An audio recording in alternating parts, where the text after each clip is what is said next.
Hello hello hello hello.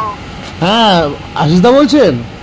হ্যাঁ আচ্ছা দাদা, এই ডার্বির টিকিটের জন্য ফোন করেছিলাম, আপনাকে থেকে নাম্বার নিয়েছিলাম। হ্যাঁ তো ডার্বির টিকিট হবে হ্যাঁ পেয়ে যাবেন। মনমোহন। মোহনবাগানের? হ্যাঁ পেয়ে যাবেন। কোথা থেকে? 4টের সময়। আচ্ছা, মানে কোন কোন গ্যালারির টিকিট আছে একটু বলতে পারবেন? আমার তো একটু বেশি লাগবে।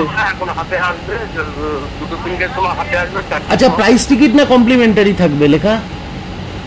হ্যাঁ মানে প্রাইস লেখা থাকবে না কমপ্লিমেন্টারি টিকিট থাকবে, সেটা একটু জানার ছিল। ঠিক থাকবে, কমপ্লিমেন্টারি থাকতে পারে। থাকবে 200-250 টাকা বেশি পড়বে। 200-250 টাকা বেশি পড়বে?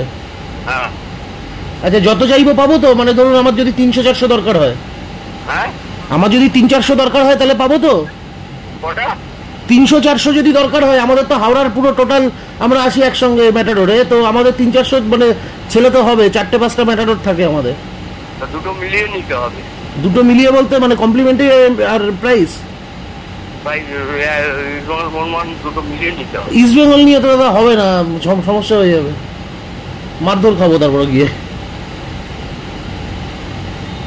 চেঞ্জ করে দিবে, চেঞ্জ করে দিবে। আপনার মোহনবাগান হবে না 300-400 মতো? 300 হবে না?